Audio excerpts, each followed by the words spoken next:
Hey guys, I'm here today to talk about my all-time favorite year of film. I've always liked to follow years as a foundation of just exploring a wide variety of films and art in general, and just what all is coming out in particular years, and why something that feels so heavy and impactful is as impactful and heavy as it is. And it's like I think I like to see films as a source of an outlook of a time, whether it's trying to create something timeless or trying to create something that's very in the moment but timeless in its themes. Like I think that's what a lot of films have to do. And 1971 is the year I've chosen because I see this as an ultimate expression.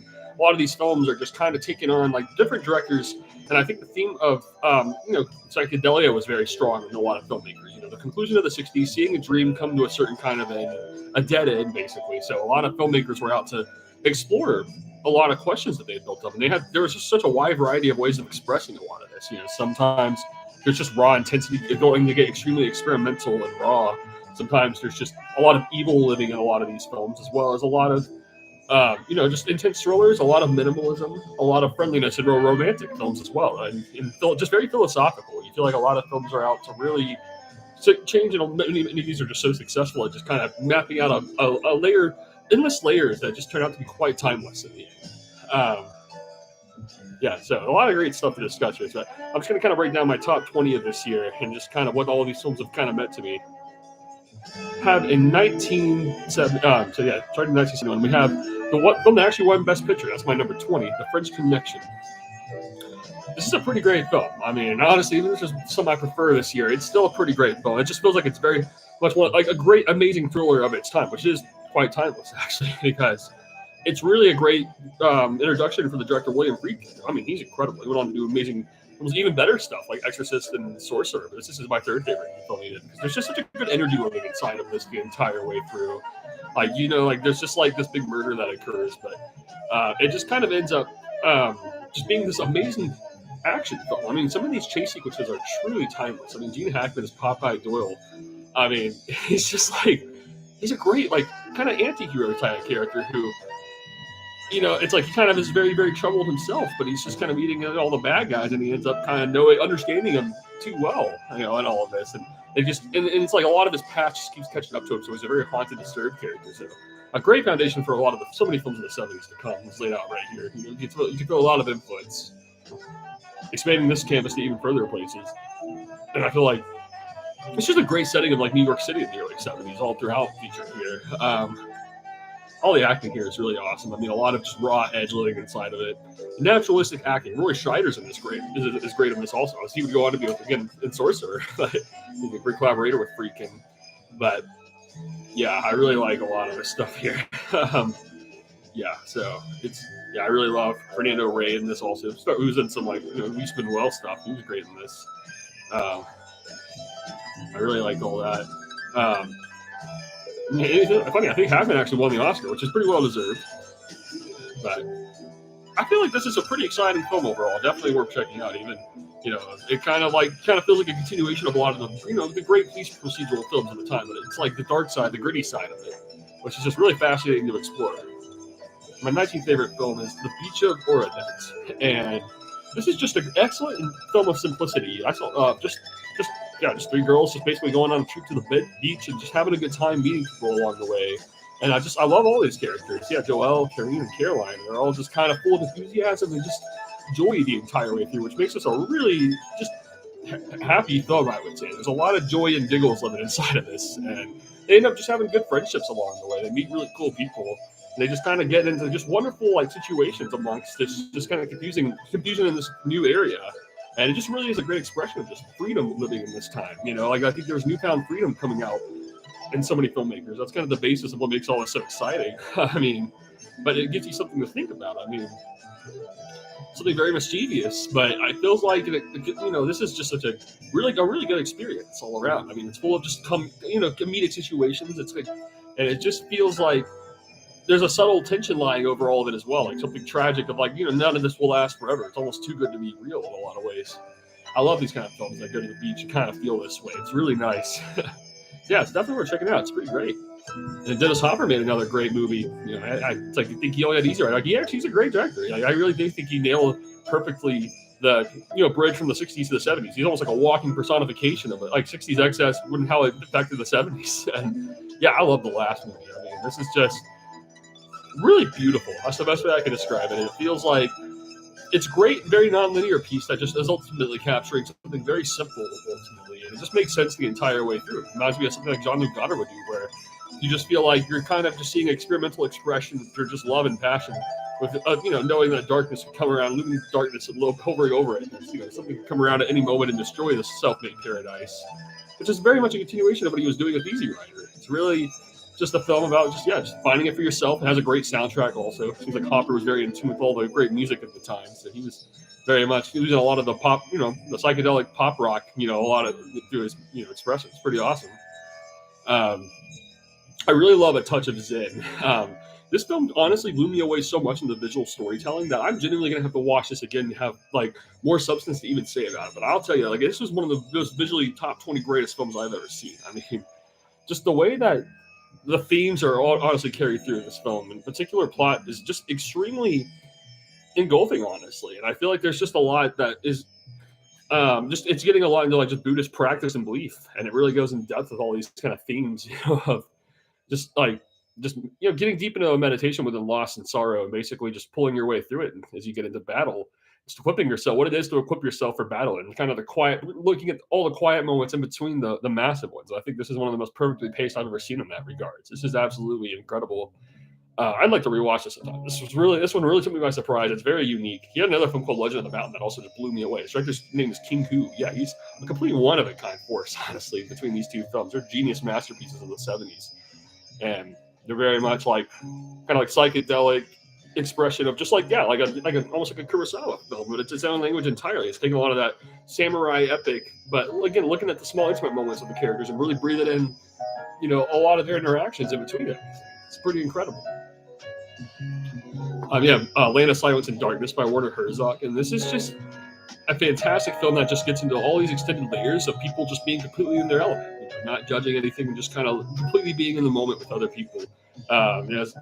There's never really a desire to interfere with what's going on. You just kind of want to treat, something you don't understand with just respect and care. It's kind of how he's seeing it. It's like he never really explains anything. You just kind of witness just all these bizarre little moments of people just living in kind of unusual ways, but it's kind of just an essence of life living inside of that. That's really nice. And it's hard to even grasp just how something like this comes around. This is absolutely incredible stuff. I mean, that's Werner Herzog. He made films that are just completely one of a kind and unique. And this is just one, I think, the first that really took him, along with the film Even Dwarfs Start Small. I haven't seen that one yet. This is the first one I've seen of his where it's oh wow, this guy is something else. Then you have The Panic in Needle Park. And oh man, this is one of the most intense depictions of heroin addiction I've ever seen, and the horrors that it brings upon a couple that's out in the streets in New York City at the time, and the gritty shades of New York City, very much, exemplifies a lot of what Taxi Driver shows in another kind of way. This is kind of the raw depths of it. A lot of this is just drug addiction, and Al Pacino is absolutely incredible. This is his debut role right before The Godfather, and I mean, he's pretty much just about as good as Michael Corleone here. It's just a really troubled guy and this girlfriend. They live in the pleasures and moments, but they ultimately kind of find defeat. And I really, really love his performance of Kitty Wynn as well as Helen. I mean, they stand perfectly together. There's always a feeling that something dangerous could come around at any given moment and destroy all the paradise that they've created for themselves at any given moment. It's very intense and bizarre. It's very, very unique. And I think it's always consistently interesting as you just kind of watch the two hover around their day-to-day lives. And often enough, it almost feels like it's innocent normal, but then it's just something, what kind of the details of what's kind of going on around it. It's very intense ultimately, very realistic in its portrayal. And I feel like these performances are just really massive. They're incredible. And I feel like the New York setting is just absolutely perfect. It really, it's just absolutely fun. And honestly, I'll never ever go to these steps. This is a film that expresses why. Geez, that's a level paradise, feeling that it's expressed. It's like you can't come back from that. So but it feels so realistic while capturing something of an underbelly in New York City. The cinematography is captured here. It's just really quite something else. I mean, you just kind of again, Al Pacino in this is just very charismatic, and I feel like he's a creative guy. So it's there's something interesting about him in his bohemian ways. You can tell Ellen they're very artistic. You could say that's what makes them almost likable when you're with them in the moment. And Helen's almost more innocent, but it just kind of becomes more shocking as it goes on, because it's like, geez, very depressing. It's like the life of a junkie, really raw depths and what it's like to be a junkie. And it's just, yeah, it's intimidating, very intimidating to watch, but it's very, very raw and very, very just timeless in what it does. I love it. You have Wake and Fright. Jeez, that movie just scares the hell out of me, but it's so freaking familiar in its own kind of way. I think it's because this is like a film. This came out of Australia, so this is really fascinating. You grow up like Lord of the Rings, and all, and just like kind of Australian mythology. And I think watching the films and taking on the stark vision of the area is just like, wow. I think there's a lot of fascination of toxic masculinity that's expressed around here, and I feel like there's just something about this film that just kind of is just like what it is to like almost feel like to break through a level of being condescending when you're in the face of peril and fear. Sometimes it's just like a force greater than yourself, and you never know what's going to come next, and you just kind of have to fight with what's there. And it's very uncomfortable. Like, I really love the discomfort that this film brought. A very, very raw energy. And I just felt like it's kind of what it is to just be around all kinds of funny attitudes and just kind of moving along anyways. And just there's just something really powerful about it. Yeah, I really enjoyed this film a lot. We have the film Demons, which is just a very intense depiction of nihilism amongst horror. I think that's a really fascinating thing that really relates deeply, because it kind of explores sort of like, again, like sort of what I'll say with the Touch of Zen, but even more like in a horror kind of setting of what it is to kind of be in the more close depths of the characters and their haunting moments, rather than on the action. And I feel like it's just all kinds of themes hovering over this film that just feel very timeless. You got like all this stuff like revenge, like obsession, just like the dangers of lust and intense lust, greed, just everything, betrayal. Like it's all kind of explored here, all the darkest steps, and that's just there's a lot of story beats here that feel very, very perfect. But it also kind of looks into the roles of duty, obligation, and all of that. I feel like there's something really to say about all of that. It's very powerful what's expressed here. I feel like it's a really, really incredible film. Again, I like to see this again to have even more depth to say, but I mean, this is just my take on a first viewing. I mean, the movements here are just so intense. Everything feels so intentionally laid out here. That the layers here just that makes this a film that's always going to stick in my subconscious, and I'll always want to come back and revisit it because it's just so fascinating. I love all the shadows that are captured here. It feels very claustrophobic, and like anything could come around at any given moment, and just kind of break whatever moment of downbeat there is, and just kind of become very, very hyper intense, you could say. The soundscapes here are just very terrifying. There's a lot of deep horror living inside of this film. I feel like it's very, very timeless in the way that it sticks with you. And Pasolini had a film called The Decameron, which is just quite possibly my favorite film he's made. It's quite possibly titled The Gospel of St. Matthew is my favorite film he's made, because this one just got me. Because here's the thing about him. I first saw the film Solo growing up. I hated it, but now it's like, okay, like I've seen his other films, and I say, okay, he's actually extremely entertaining. Generally, I think that's just a loud, abrasive film that I should have seen last. Now I'll probably have to rewatch that again sometime and just have an updated opinion on it. That's, I haven't forgotten it. But holy mother, it stinks. Literally, what happens so much of it. Anyways, The Decameron. This is hilarious. I feel like what makes this film so great is that everything about it just feels so authentic, and you feel like all the characters are almost just kind of in their own kind of rut. They're kind of drained of massive crowds and just kind of feeling like they're in the ruins in their own kind of ways. But every shot that's expressed here just captures what this feels like in hundreds of layers. And I feel like every single frame in this is very breathtaking. That's what Pasolini does, capture something very breathtaking, and characters that are just completely confused in many ways, under a deep sense of, under just like unfair authority. Oh man, this film just really has a special place though, because it's just the films are expressed by multiple storylines, and all these stories are kind of saying something in their own way about a voice of religion and poverty, as well as just a man's sexuality. And I feel like all of these stories are just really wonderfully explored. I feel like there's just so much craft that goes into all of this, but I feel like, oh man, these locations are like to die for. Honestly, it's the way that he captures all this, and just the way that religion plays a role in our lives. Like there's something that's very motivated and timeless about all of this. I feel like Pasolini's often very frustrated with a lot of religion around him, and he just has to kind of get past it, and he wants to kind of just really get to the heart of what the scripture's saying in the first place without too much over communication kind of interfering. So it's just so much being manipulated by everyone around all the characters that are kind of ruining something with just just feels like the wrong people in power over them, and that's what kind of just ends up corrupting a good thing for some of these characters. That's like a lot of this is just like, yeah, what it is to feel like the word of God's being manipulated, and to like lose your own raw voice of God and to just be conformed by how others are doing it. It does ruin something spiritually inside of a person. And this is the film that just looks at that in a really hilarious and fulfilling kind of way. So it's, well, again, I can't wait to rewatch it because it's just so perfectly made. I really love this film. The Devils. Yikes. This movie is just absolutely crazy the entire way through. I feel like this is a film that just gets deep depths of the dark ages and just how frightening a lot of this really was. Like, a lot of this is like hell on earth. It's like, this movie's just really crazy. I feel like this is a film that just is really hard to access. In fact, that I believe that, as far as I know to this day, Warner Brothers has completely banned this from being released on DVD because it's so shocking and harrowing. Because this is like capturing a lot of horrific things. It's I'll continue to get further into, but like you have all kinds of sexual repression that's being explored, particularly like the nuns. And you have a character, Oliver Reed, who's just like a bit of a devil. And he makes all the nuns go crazy. But there's just something very over the top about all of this in a way that's like a lot of like what the film Wolf of Wall Street's doing. But I prefer this actually greatly because it's a little more unique and just horrific in what it's doing. I think the excess of it makes more sense to me because it's like Middle Ages, an area I'm just not familiar with at all. I'm a lot more down for the excess of exploration in here, but because it's just very bleak and it's just really messed up, especially in like the final third. Like, it really reminds me a lot of Kubrick's Paths of Glory, and just like the sense of impending doom that's hovering over all of this. It's very intense, and Oliver Reed's just awesome in this. I mean, this is just a real one of a kind. I feel like hell is just really surrounding the whole atmosphere of this film. A lot of people just damning other people to hell. No one's nice and friendly to each other. Everyone's just screaming for a god and not able to find it, basically. So it's just all kinds of intensity, madness kind of brewing out of all of this, to the point where they look at Oliver Reed character as like a Jesus figure, and it comes to just kind of mess up everything in the faith, the spirituality of all these characters. This is just such a raw expression, kind of.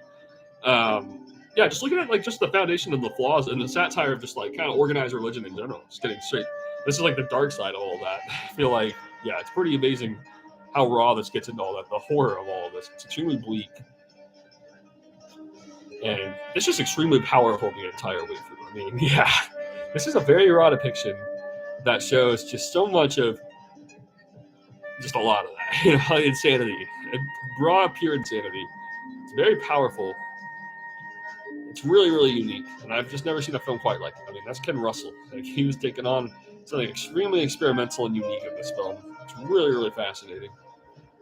Then you have Willy Wonka and the Chocolate Factory. That's perhaps my favorite family film ever made because, I remember seeing this literally growing up and like I would go home and rewrite the script of this about every day because it just fascinates me so much. I would just want to study every layer of it. It's the first one I think I really got that excited about. I remember spending like 3 years just obsessed with this film growing up. So it's just not a single dull moment of this film. To this day, I feel like I'm just always stricken at how perfectly made it is and how heartwarming, fun, enchanting it is, and even terrifying. This is a horror film, man. Like in secret, that's the secret weapon of what makes it timeless too. Because it's like, I mean, you don't ever see the fate of the kids. You don't ever see where they go. As far as we know, they all die except for Charlie. So it's like, man, but everything about the music in this film and the way everything's expressed, the colorful ways, have just always stuck with me in a very unique kind of way. And it's definitely one of my favorite films of all time. I mean, because you can just mesmerize you at any age. I remember seeing this like in grade school growing up. And like, I didn't even really get it growing up, but I was always fascinated by the colors of it. But now it's like I watch it, it's like, geez, like the screenplay of that. I wanted to know what they were saying. And then I think I just felt like I just understood it. I feel like it just grabbed me in such a unique kind of way. The adventurism going into it all, the spectacle, the wonder and mystique. Like, who is this guy building up? Then you get to it, and it's like, oh, here's this guy. Because he's a goon head, and he just takes you through this wild carnival from there. It's one of the best films ever made. I feel like it's not a nostalgic thing at all. I feel like it really is a film I watch now, and I'm like, I'm just shocked at how freaking just good and naturally entertaining this whole story is. It's definitely my favorite Roald Dahl story, for sure. Oh, it's just such a cozy and warm feeling. I feel whenever I watch this. G. Wilder just taps into such a perfect notion of just a wonderful, eccentric man. Oh, man. And it's just an absolute masterpiece what's expressed here. He goes through this adventure with the 5 characters, and it's like they all have this something that reminds you of like this freaking Saw series, but perfectly made. It's like, and it's a children's, it's a family film, so it feels, but it's very messed up. Warped, you could say. Some horror living inside of that. And it kind of gets darker and darker as it goes until like the very happy ending. I love Willy Wonka. It's absolutely perfect. All these music numbers are wonderful. And it's just the great screenplay that really drives everything home so wonderfully. Then you have Walkabout. Oh my gosh. This is just one of those films where I'm always just on wonder. Again, this is now the more peaceful, calm side of Australia being shown here. And I really love Nicolas Roeg and his portrayal. This is probably my favorite film he's made, most certainly. Because this is like his coming of age story, which really provides a quality to it that just really sticks out as it kind of just gets into what it is to just kind of, be growing up, be at the gates of something you don't understand, but facing it like a warrior. And the storytelling of this is just absolutely perfect as you see these siblings just stranded out in the outback of Australia, and you're just learning how to survive, their own kind of way. They meet all kinds of weird situations along the way, all kinds of other tribes who are basically just, they're kind of doing all kinds of sorts of rituals that they're kind of forced to adapt to in their own way. Like, it reminds me a lot of the energy of something like Spirited Away, its own kind of thing. I feel like this is one of those films that took a lot of time to grow on me, because it took me a lot of time to grasp what's going on here. But this just does really naturally capture like something of a story of like just a young girl and boy just going through a situation, just growing up completely in the process. And that's Nicolas Roeg.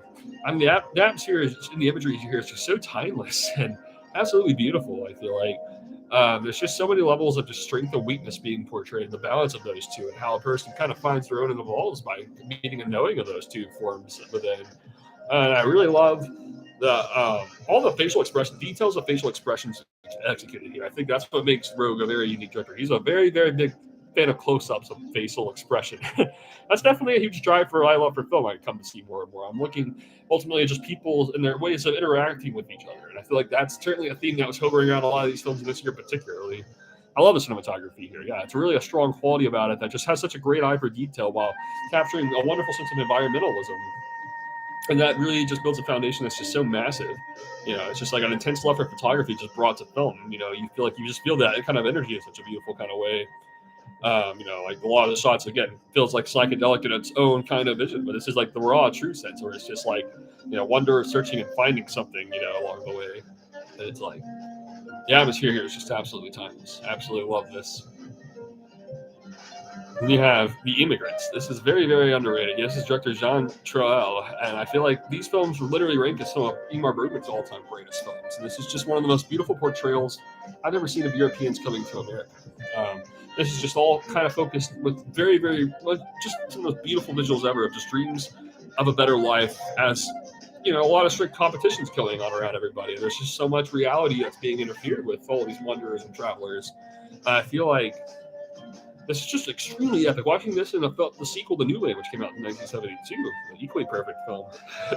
But this is just the best representation of just 19th century American settlement I've ever seen. This is really natural and captures just, something very visceral with an American settlement. Like just kind of looking at our own history of just the cowboy and Indian gun, hysteria that was going on at the time in reality before it was becoming mythology. This is like really happening in real life. So the film is just capturing a lot of dark, harrowing truths that you don't want to talk about, but it's just you're looking right at it. It's just something incredible about it all. And I feel like all the long takes, all the just obstacles that are kind of shown here, with all the just conflicts that were happening. But it's really told in such a beautiful way. It reminds me a lot of the film Very Wet by Stanley Kubrick in its own kind of way. I feel like these were the films that influenced Stanley Kubrick for Very Wet. And I feel like these films didn't exist. And the film may not happen exactly the way it did. And that's the thing. This film's 3 hours long, and it doesn't even feel like it's just such a perfect film. That feels like a foundation that lives forever. I've only seen it once, and I just haven't forgotten like the way it makes me feel and the way it makes me think about just everything that's captured in this film. The beauty of the landscape, while the harshness of conflict. It's absolutely perfect the way that's explored. That's a great film. I highly recommend it. Throw away your books, rally in the streets. Yeah, this is one of the best films of Japanese exploration of psychedelia. That's one of my favorite areas because that's now that's one thing that's really fascinating about a lot of films. Like if you're looking at like a wide variety of countries and how they all kind of particularly were looking at this, it's like kind of getting past the American outlook on psychedelia. You find fascination in like something that's a lot darker, typically. This is just kind of just a movie that's just all about characters who are just free to do whatever they want, basically. When they find this newfound freedom, they just go crazy and bonkers, and it's just showing something very loud. When characters just screaming loud around with a lot of psychedelic rock loud, just blaring really, really loud. And it's just one of those stories that it's not even much of a story. It's just literally just a 3-hour epic of just youth rebellion and youth freedom, all these situations, just post-war Japan. It's just like, kind of the insanity coming behind all of this. I feel like There's just something very visually perfect about all this, although it's all kind of random, it feels like, but that's the point of it. Like all that psychedelic stuff is random, so that's the way it feels, and it's very authentic and like a documentary-like in how perfect it is. Although this is all fictional story, it is very, very just much a complete and perfect whole of expressing youthful energy. And yeah, it does bring up that youthful rebellion and just what that feels like in a nutshell. Maybe one of the best films ever made of expressing that in a very raw kind of sense. And it's a film that really keeps you on the edge the entire way through. And I feel like it's not even a film, like I said, you're not going to like it if you're looking for a story. You're just looking for, this is just a bunch of situations of madness unfolding for the sake of madness. And that's what it feels like. All the visuals here are perfect. And all the music here is pretty great also. This is one of those films that just makes me want to play loud, just rock and roll hard. And that's the way it feels. That's what the rebellion, taking the good place. It's just the rebellion, the feel good of it. It's absolutely perfect. And you have the last picture show. That's the ultimate film of, I describe as a bit of like, real nostalgia, not even anti-nostalgia. But this is captured in the darkest outlook of the portrayal of the 50s I perhaps ever seen outside of like some David Lynch stuff. But I feel like this is a film that just kind of shows a bunch of characters who are just in their final days of high school. They all have nothing to do. This is what a really realistic kind of coming of age comes. It's like characters who are just dying to be somewhere else, but then you have a few loners here who just end up kind of growing up. It's like, oh man, well that was a great moment, kind of thing. So it's something very depressing and dry living inside of that realization. This is kind of just what it is about youth, just kind of just being always in the face of life and death in a really small town, and just trying to hold on to a good moment, preserve every moment. That's why it feels very depressing. It's like very bleak in how it's portrayed, and you had to have just something just absolutely beautiful and just heart and soulful about this entire film. I really love all the characters and the ways that this film just wants to get straight into the raw depths and just the heart of, the youth culture in America. And I feel like this really captures that. And in a way that almost feels like something of the foundation of a neo-Western. That was a lot of themes also, like we're kind of past the Western era. So it's like a bunch of kids who are lonely in this kind of world. They want something to do, but so they end up just kind of fooling around a little too much, and it destroys like a great friendship. So it's a downward spiral. This is a really depressing film about loneliness, characters who are all lonely. And they end up all just kind of going their own ways. It's like you see all these different characters and how they all kind of handle this. Perfectly made. It's very loose. And it just feels brutal in a very unique kind of way. I feel like it makes me very thankful. I can kind of relate personally to the feeling of small town Americana. I have love and foundation for it, but I also am kind of thankful. I can see how harsh that can be growing up in something that tiny, where you're just holding on to every little great moment that hard to the point where it's heartbreaking to like say goodbye. But the black and white photography here is absolutely perfect. The screenplay here is genius. It's one of the best scripts of the 70s. It ranks up there like the Taxi Driver one. I feel like. Pretty good soundtrack with a lot of it too. It's very minimalistic. Sybil Shepherd, oh yeah, she's one of my favorite parts of it. She's kind of the woman of this film, who's a big driving force for a lot of what happens here. But yeah, then we get to the really, really dark side. This is the darkest end of the 1971, which is Stanley Kubrick's own A Clockwork Orange, which is, that's just one of the best pieces of shock cinema I've ever seen. There's something very horrific about its power, which is just basically a very warped way of getting into about the ugliest person you could possibly imagine, and just all the ugliest shades of humanity. You have, the character Alex DeLarge, who's just simultaneously the most hateable and most charming man at the same time, which makes him extremely challenging and very fascinating in a very warped kind of way. There's just the unique kind of pacing and flow of this film. The black comedy of it all is just completely original. And just the way the soundtrack is so warped, and the world building just adds all these layers of wonder to what's going on behind everything that's shocking about this film. It really does feel like the truest foundation of what Andy Warhol had laid out by way of a film. This ends up being one of Stanley Kubrick's most groundbreaking timeless films. And this is just so weird. Perhaps the weirdest film he ever made, because you just don't ever forget a lot of what happens here, and it's ultimately making you sympathize with the ultimate scumbag, and that's just, it hurts that it does it in such a way that's very experimental, but it's just a very experimental way of just capturing something really warped. And I feel like, it's just got some of the greatest world building of all time. The soundtrack's the best. I feel like, it's definitely a cult film. I definitely does not want to rewatch this, and I think I spent so much time with this growing up, but all the same, I feel like there's just something so timeless about the foundation of what this lays out by way of the technical side, really. I feel like it's the world building and the color schemes that make this just extremely fascinating, and it's just rawness of expressing its thematic, content, which is very risk-taking. This is perhaps Kubrick at his all-time highest as far as risk-taking goes. Being risky, daring. He kind of did this more subtle, I think, in films that go with like Eyes Wide Shut. But this film particularly just lays it out in a way that is pretty perfect. The way that it flows feels just straight up like a song. It feels like music. And I just never get tired, really, of thinking about this warped world. All kinds of weird questions about morality it brings up. Just like, man, you're looking at evil right in the face, and you're just like, and you're supposed to like it. Like, geez, that's crazy. It's really a film that questions, if something this evil exists, then where does goodness come from in the first place? And it really makes you question all this, but it really makes you think about a lot of stuff. Like, it's just like, is it better to just let someone just do their thing, even if their thing is just something not that great? Or should you just squash it out of them and force them into something great, even if that makes you miserable and torturous? It just kind of gets, where it's like you're almost sympathizing with them in the end. It's like, geez, that hurts. But at the same time, yeah, it's just extremely challenging stuff here. I mean, man, there's something very, very challenging about all of this. Like, it kind of feels like the violence is just very, very harsh and ugly here. Whereas, films like, the good, the bad, the ugly were coming around and just like, okay, violence doesn't feel so. It feels like it's more warranted in films like that, because there's like that certain thing of like, yeah, like you get like the good one beating up the ugly too good. It's like, even if the good's doing it, it's like there's usually a reason the good's doing it. But here, it just happens because youth kids just literally want to get a power, high on it, basically. It's absolutely horrifying. I mean, yeah, literally, this is just completely senseless, and that's what happens here. And I feel like this is just the ultimate sarcasm within just what, this is just express just torture, just expressing torture with pure, just, a lack of care.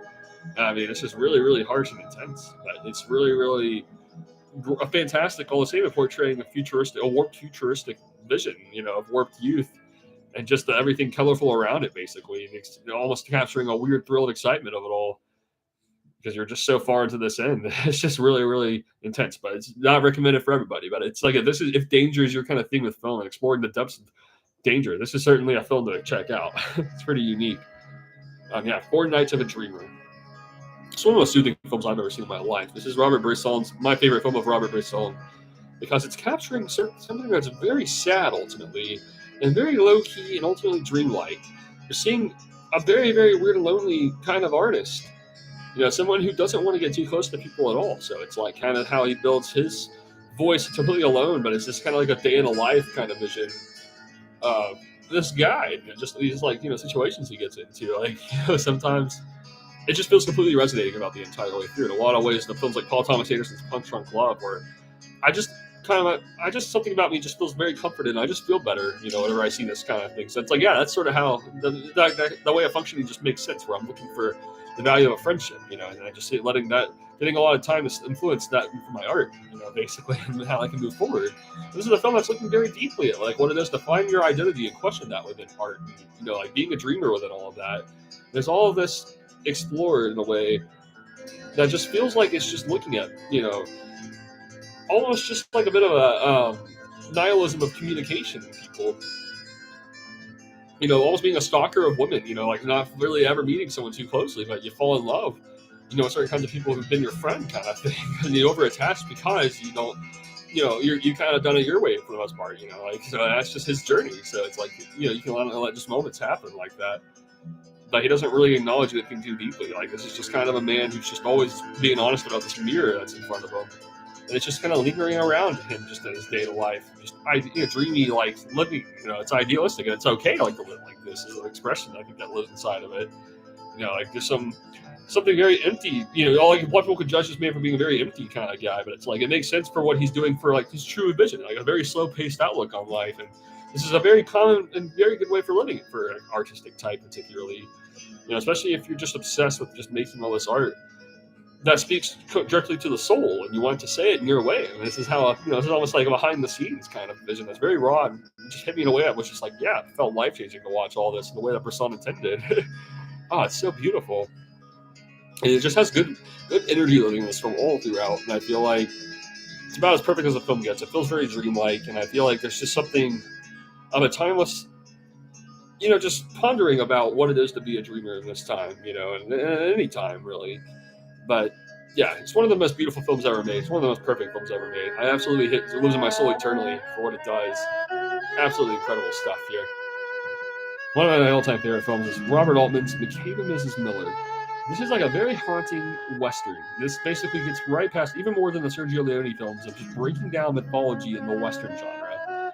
Just kind of showing the absurdity of the legendary hero and just kind of seeing through a folktale of mysticism kind of being broken down, and dissected gradually here. And it's really a fascinating expression of just, you know, kind of just like, building a foundation, being a businessman and kind of, also a gunfighter as well, but constantly in situations that kind of make him look silly and ridiculous, that by way of situations that unfold, a lot of hopes and dreams are shattered, and mythology ends up being completely pointless, so it's almost like an absurdity of building up so much of a heroic foundation, like everyone's like, you got that internal voice of like, kind of the God complex kind of going on, but it's all kind of shattered a lot throughout these moments. And perhaps the most visually beautiful film ever made in this minimalism. This is extremely. That's the thing about Robert Altman. He was on the wavelength of minimalism intensely at this point. I think that's where he was kind of sitting with a lot of this film and this visual expression. That makes this extremely unique in what it's doing. Like the screenplay here is absolutely perfect, and I love all these performances. Everyone's very it's very awkward in a certain kind of sense, but there's just like something very, very fascinating about the way all this unfolds. It's just like this story that reminds me, like Leonard Cohen does the soundtrack, and this does remind me a lot of the Leonard Cohen energy, where you have all these angelic songs, kind of just going along with this, just this whole area, and you feel like, I love Robert Altman and his zoom ins. That's what makes him one of my favorite directors. Well, largely, I feel like he's got a loose energy of just characters, and again, he's kind of got all this overlapping dialogue, but you're just hovering around a wide variety amount of characters. But somehow he just knows how to hold you into all of them, and you don't really, lose track too easily of who everyone is. Like I think he just, especially when you have the screenplay there, he writes them so naturally and well. And yeah, this is one of the best films he made. I feel like he made about 6 or 7 films that are just like, man, all-time masterpiece genius. This is one of them. This is just a very low-key kind of Western story about a gambler, who just kind of gets himself, it just feels organic and real how this breakdown kind of happens. A lot like way of like a Coen brother film where it's just like he ends up looking like a goon. It's really, really fascinating the way it's all explored. I really love this film. Yeah, it's absolutely perfect, and I highly recommend seeing this to anybody. It's just, golly, it's all the scenery here. I can't get over it. Yeah, and I would say this is my favorite romance film of the year that came out, Harold and Maude, and I feel like this is just an absolutely perfect expression of the balance between youthful pessimism and elderly optimism, which I love that balance. There's something absolutely beautiful about that and subtle within the directing, and it's very colorful along with that. Yeah, I love that Cat Stevens soundtrack. It really fits naturally. I feel like it goes so strong with everything that happens here. And I feel like, oh man, this is a film that just really does get to the foundation of what love is in its purest form. And it kind of breaks through in such a beautiful way by portraying an off-filter romance where absolutely nothing wrong happens here whatsoever. It's all just absolutely perfect. And it's done in a way where it's like, but it's just kind of the awkwardness of like, oh, we had to meet at a funeral, and then it's like it just kind of builds up from there. But yeah, hey, that's it right there, because a lot of it's kind of in the face of death and just like feeling something so beautiful that can't last. So you just kind of build a foundation for yourself. That's what love's meant to do. That's the way I like to see it. It's like when you love someone, you meet them in moments. You ultimately are building it for yourself. It's like that's what kind of like the cynic Harold sees as well. As he meets the ultimate optimist. And I feel like this is just a love captured in such pure essence because it's very influential. And it's like an intense slow burner of what love is and how people can process so many things by way of romance and the way it comes and goes. It's like a lot of depression, heartbreak that comes out of it, but a lot of joy and excitement too. And it's like, it just makes this one of the most rewatchable films ever made. I feel like there's just a very, very unique voice coming out of Hal Ashby. He was a very one-of-a-kind director of the 70s because he didn't like the masculine energy like a lot of directors did. Like, Francis Ford Coppola, The Godfather, from Martin Scorsese. Like, they were very masculine. This is like just not a masculine. This feels very feminine. Hal Ashby always had a feminine, feeling to his expressionism. A lot of depression, finding joy in sadness, you could say. And it's very funny and it feels great in its own kind of way entirely. I feel like it's like just taking dark subject matter and genuinely making it kind of adorable and lighthearted. Literally like a Harold who's just acting like he's suicidal, but it's hilarious. He makes it ridiculous, literally. While Maud is just over the top and her optimism, how much she loves life, for no reason. It's like nihilistic optimistic nihilism, which, 100% relate to that. And it's just, they basically just get all kinds of random scenarios that don't really make sense, but it's just fun. what they get into the entire way through. And I feel like the atmosphere is just so distinctive. I love the jokes here. Everything about this is just one of the best films of all time. It shows that you can't stop death, so you might as well just live life to its fullest every day while you still can. It's absolutely perfect. Harold just figures out increasingly how to do this because he meets Maud. It's like a greater force to put these two people together. So a spiritual bond happens. That turns out to be timeless for both of them. It's really, really beautiful and perfect. And how that can live on and remain eternally. If that love is, the person's dead in reality, that love still lives inside. And then you have my personal favorite film of the year, Out One, which is Jacques Rivette's masterpiece, perhaps. I mean, he made a couple films, but this one blows me away. It's a 13-hour epic, and it basically just kind of gets into a very realistic story of the end, kind of what the end of the 60s was kind of like. And you're just kind of seeing characters who just are very much in their own elements. And it's like just all these long takes, and they're like 20, 30 minutes long. Are often just like characters who are just like rehearsing and just like in the moment of just like their art basically. But it has a way of just completely engulfing and absorbing you into what's going on. You kind of don't really know these characters on a very personal kind of level.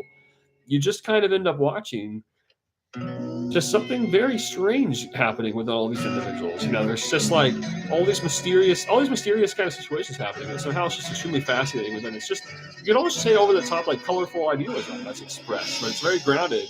And you kind of see the characters who are just kind of just looking for these like intense like fulfillment of moments in their lives as opposed to all the time. And I feel like it's just a really perfect, outlook on life,